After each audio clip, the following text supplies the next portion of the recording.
Esclavage dans le travail. En plus, pas de contrat, pas de couverture sociale. Les entreprises chinoises respectent-elles les lois du travail en République centrafricaine? Bangui, le 23 avril 2026, CNC.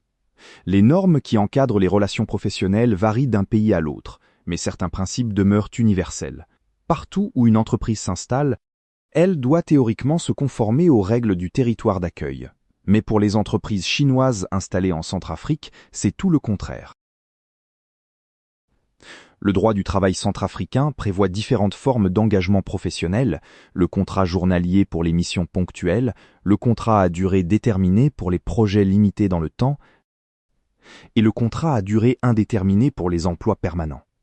Chacun de ces documents doit normalement formaliser la relation entre l'employeur et son salarié, en précisant les droits et obligations de chaque partie.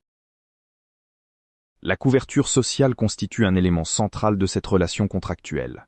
L'employeur verse une cotisation patronale, tandis qu'une part salariale est prélevée sur la rémunération du travailleur. Ce mécanisme vise à protéger les deux parties en cas d'accident, de maladie ou d'autres aléas professionnels.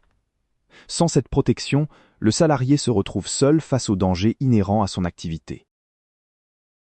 Pourtant, dans les entreprises chinoises installées sur le territoire centrafricain, une toute autre réalité s'observe au quotidien.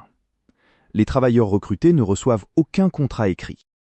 Cette absence documentaire concerne aussi bien les chantiers routiers, les restaurants que les sites miniers, où des centaines d'employés exercent leurs fonctions sans la moindre trace officielle de leur contrat d'engagement. Sur les travaux routiers, les ouvriers manipulent des engins lourds et travaillent dans des conditions parfois difficiles, mais aucun papier ne vient attester leur statut d'employé. La situation devient encore plus préoccupante dans le secteur minier, où des hommes descendent dans des galeries souterraines, conduisent des machines dangereuses et s'exposent quotidiennement à des risques physiques importants. Certains de ces travailleurs accumulent 5, 6, parfois 7 années de service continu, sans jamais avoir signé le moindre contrat d'embauche. Cette durée dépasse largement celle d'un simple emploi temporaire et correspondrait normalement à un contrat à durée indéterminée dans le système juridique centrafricain. Pourtant, leur situation administrative reste identique au premier jour. Aucune formalisation, aucune reconnaissance officielle. Ceci dit, c'est le travail au noir. Comment cela peut-il se produire publiquement dans un pays normal? L'absence de cotisation sociale accompagne cette situation déjà problématique. Les employeurs chinois ne versent aucune contribution à la couverture sociale, la CNSS, privant ainsi leurs salariés de toute protection en cas d'accident du travail. Dans un environnement minier où les dangers sont quotidiens, où la mort peut survenir à chaque descente dans les puits, cette lacune expose les travailleurs à une vulnérabilité extrême. La question devient alors inévitable. Quel cadre légal régit réellement ces relations de travail? S'agit-il du droit centrafricain que ces entreprises devraient appliquer en tant qu'entité opérant sur ce territoire? Utilisent-elles leur propre système venu de Chine, ou bien fonctionnent-elles dans un vide juridique que personne ne semble vouloir combler? Les autorités centrafricaines disposent pourtant d'institutions capables de vérifier ces pratiques. L'inspection du travail et d'autres organismes de contrôle pourraient descendre sur ces chantiers et demander à chaque employé de présenter son contrat.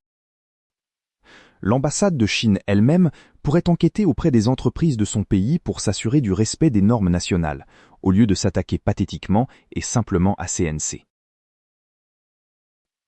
Les faits restent pourtant là, vérifiables par quiconque souhaite se rendre sur ces sites d'exploitation.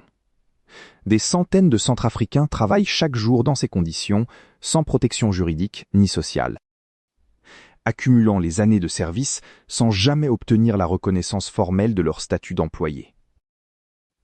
Une simple visite sur le terrain suffirait à constater l'ampleur du phénomène et à mesurer l'écart entre ce que prévoit la loi et ce qui se pratique réellement. Par Gisèle Moloma, contactez Corbeau News Centrafrique, WhatsApp 236 75 72 18 21.